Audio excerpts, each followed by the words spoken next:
Let's talk about different types of fistula. Why, to begin with, why is it that many people believe that fistula is just a female's affair?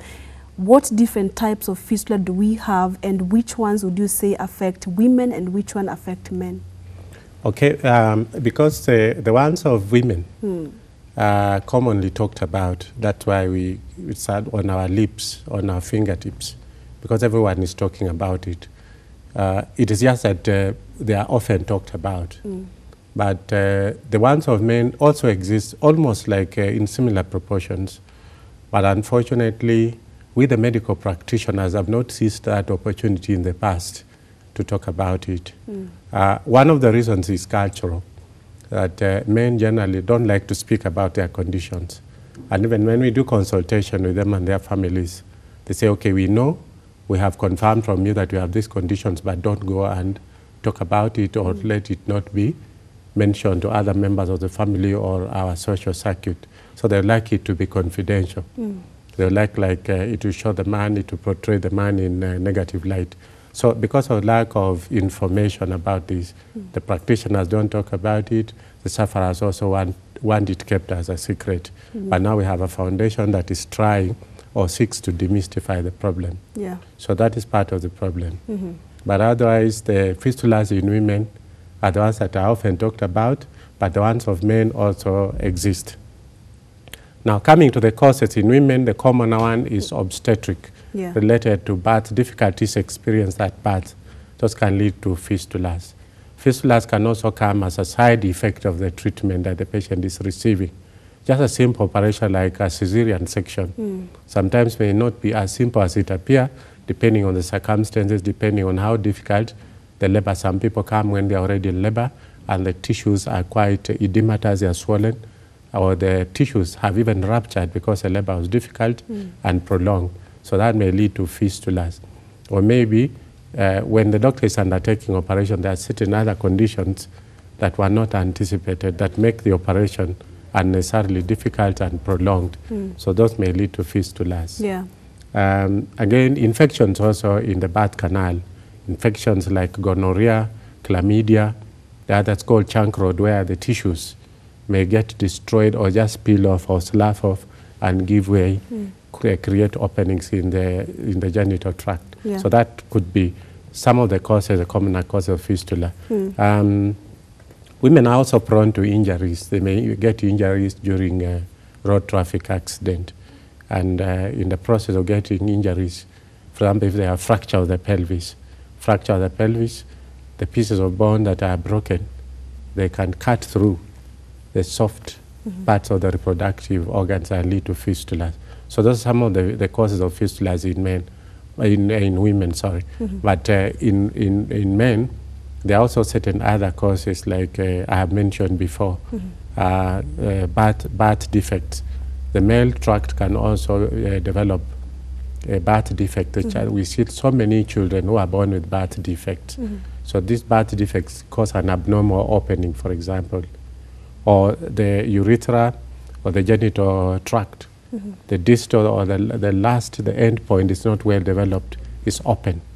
So that opening may lead to a fistula. In the process of being reconstructed, the doctor tries to reconstruct or put back to the original shape. And that operation is not like 100% successful. As he reconstructs, the end product may be a fistula.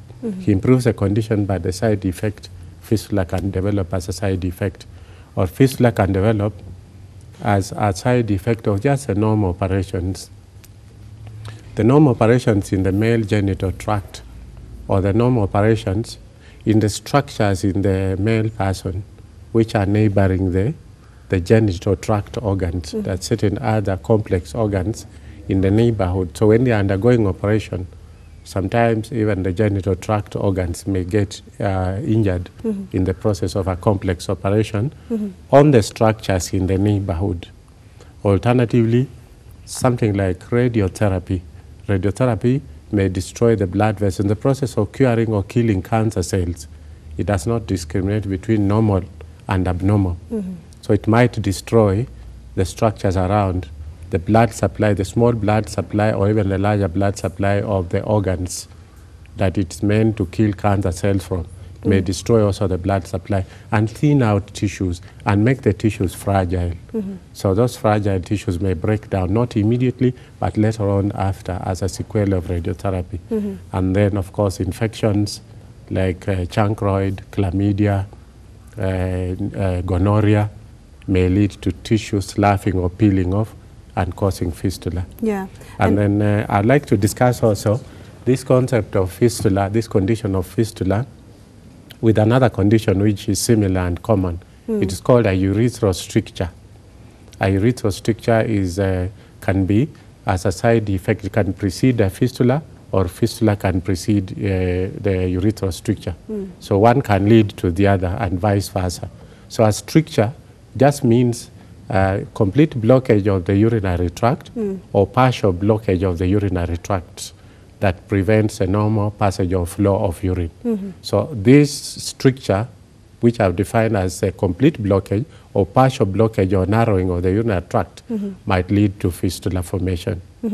And then to come to the question of the types. The types again would depend on the organ where they are found. No, which organs? If I'm talking about the urinary tract, urinary tract starts from the kidney. All the way from the kidney there are passages or tubular structures within the kidneys where urine is flowing or passing through.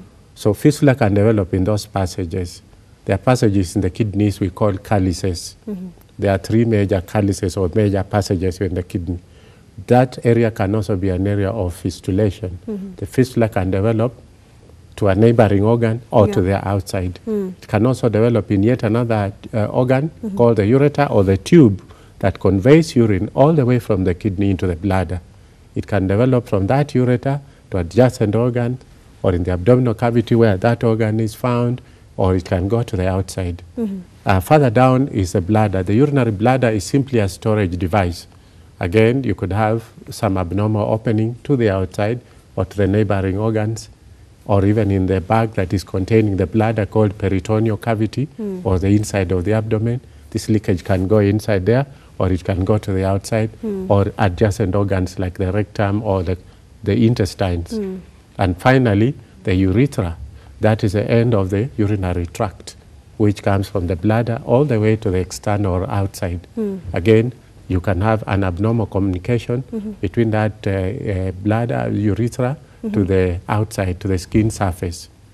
I'd like to say that the difference between male is such that the male urinary system is quite long. It's a long passage. It goes through a long course, whereas the female is short. If I can allow me to give you dimensions, the female genital tract is about 3 to 4 centimeters, the urethra, whereas the urethra of a male is about 20 centimeters. And most of it is external. The female one is very well protected. So it's not very easy to find a fistula on the urethra of a female because it's short, well protected inside the body. For the male, it's long, most of it is outside. So it's prone to injury, is prone to complications that lead to fistulation. So contrary to the popular thinking, our practice as doctors, our practice as urologists who specialize in this branch of medicine reveals that these conditions are very common.